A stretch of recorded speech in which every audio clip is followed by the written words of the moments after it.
Wow, that was a really awesome planning meeting we had last time. And we couldn't have done that without the time and effort you spent, like to prepare those extension activities and share them with everybody, as well as just learning about their experiences within their own classrooms.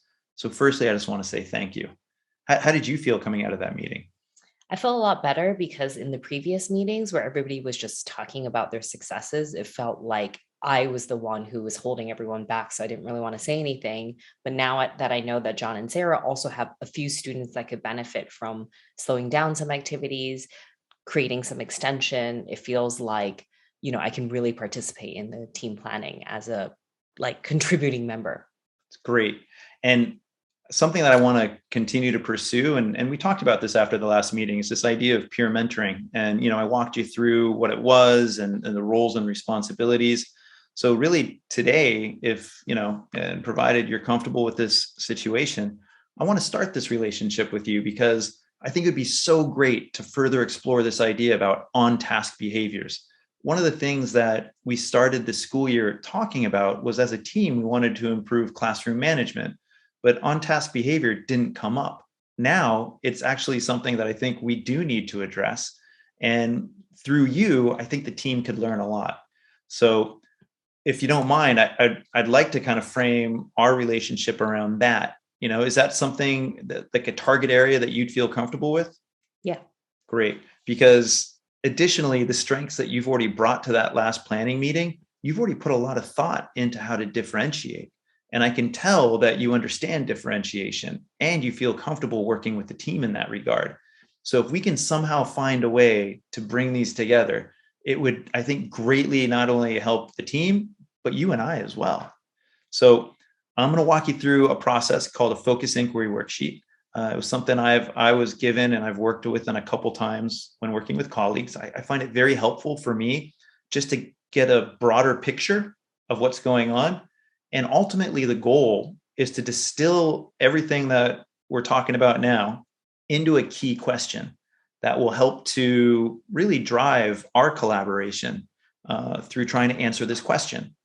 Now, the question that we start with today, it may ultimately change based on the information we learn. So we need to continue to revisit it. But at this stage, I just kind of want to get that broader picture painted. So if you feel okay with it, I'll just get started. Sure. All right. So one of the first areas in this worksheet is really talking about the focus, the opportunity. I think we've covered that pretty well, but feel free to elaborate if you want. But where we're looking at is this idea of really wanting to better understand how we can promote better on-task behaviors, but at the same time, the need to differentiate our unit planning. Is there anything else within this opportunity or focus that we need to consider?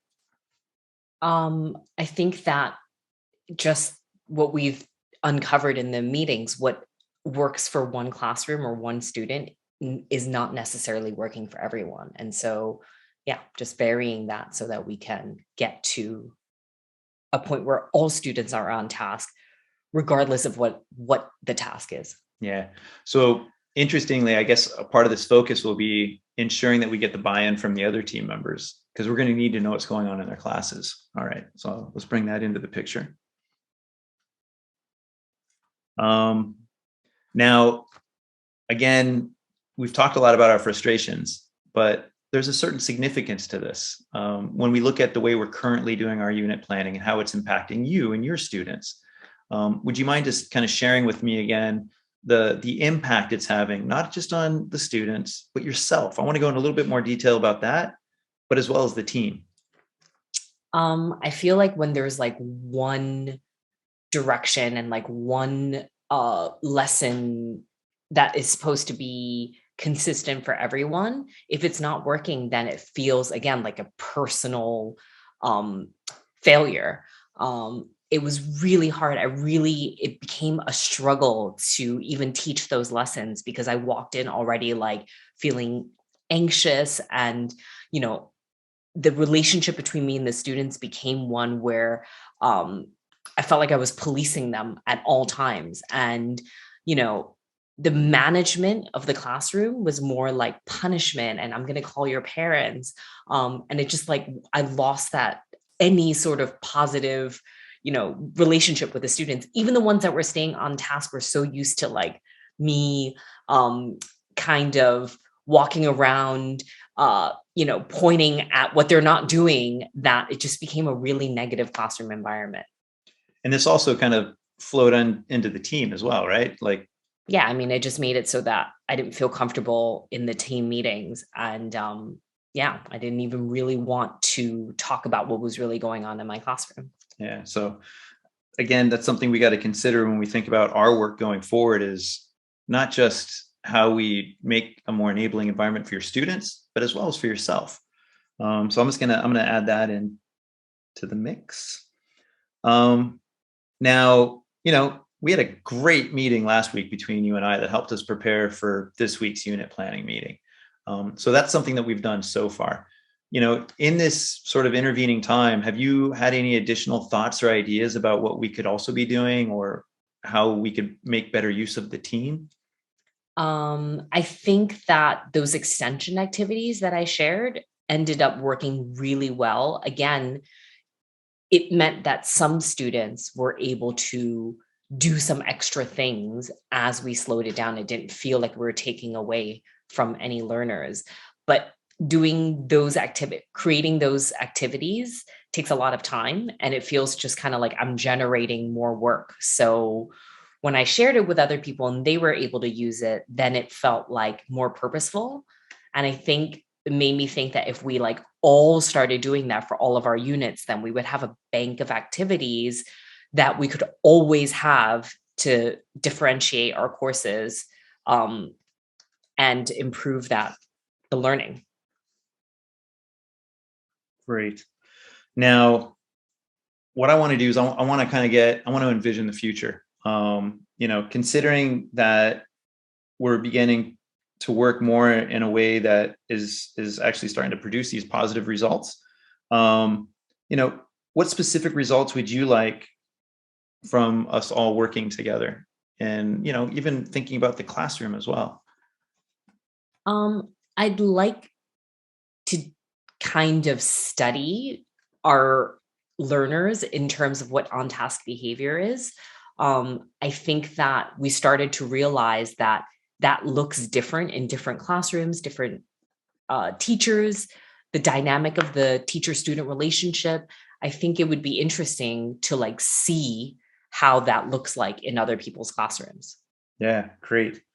I also think if we could take advantage of just using more of our planning time to talk about what's going on in the classrooms. So, I mean, in one respect, using our meeting time to kind of find opportunities to then go out and study the learners specifically to those activities, that would be great if we could connect that.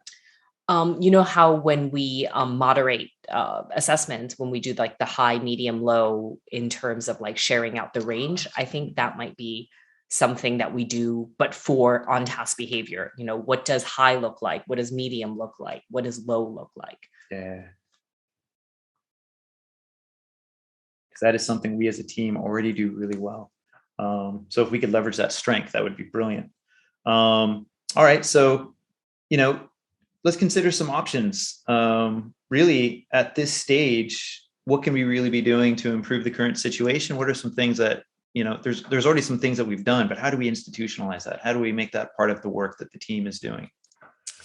I think my class has already started to see a difference in how many active kind of activities are being offered. So they're having more fun, and that creates a more positive relationship between the students and I. So I think that would really help. At this point, it almost feels like just 2 weeks of that has made them forget the negativity. And so for me, if I could end out the school year kind of building that back up, that would make me feel great. And I also think that, moving forward, we're building a better teacher-student relationship for those students as well. They can walk away feeling positive about the unit. Yeah. So really, the options at this table are something that's already working for us. It connects back to, things that we are doing and that we realize we need to do more of, which is creating that bank of activities. And those resources. So, all right.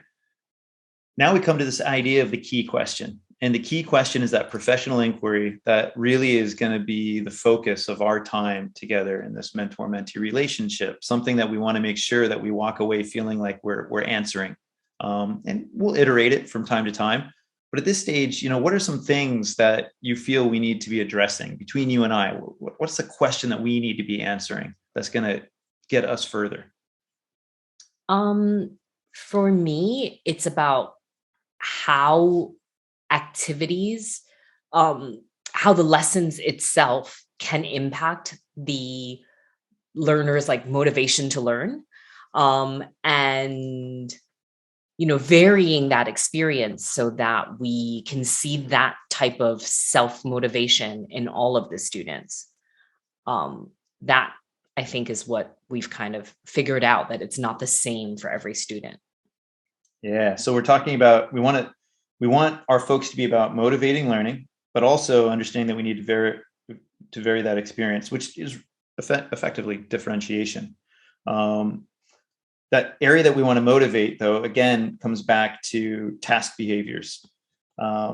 Something that that I'm seeing evolve here is that this is something we can't do alone.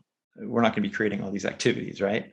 So we're going to need to find a way that the time we spend together is how are we able to influence and motivate them to be a part of our learning as well, right? And I think we did a great job with that, the way we prepared for the last planning meeting. So there has to be something about collaboration with the team in here. And I'm jotting down a few thoughts, but something that comes to mind right now is, and it's also important to say, how can I? Because this is something that I want you to drive. This is part of your professional learning experience that I want to support.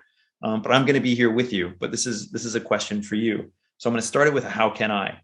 How can I more effectively collaborate with the team to differentiate unit activities which promote on-task behaviors?